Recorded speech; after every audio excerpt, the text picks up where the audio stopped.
Cita Citata ungkap alasan dibalik perubahan penampilannya kini. Bantah disebut merubah lantaran punya pacar baru.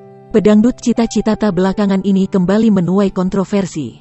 Namanya kerap diperbincangkan terkait perubahan penampilannya. Ya, sekarang ini Cita Citata tampil dengan potongan rambutnya yang baru. Ia tampil cantik dengan rambut pendeknya yang berwarna hitam sekaligus berponi. Publik pun langsung dibuat bertanya-tanya terkait alasan Cita Citata mengubah penampilannya itu.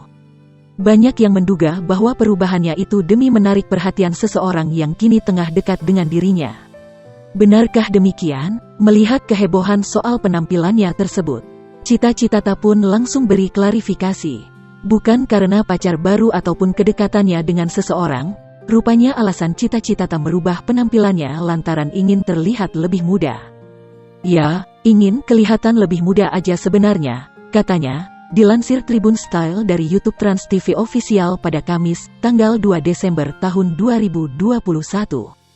Jujur ya, menolak tua.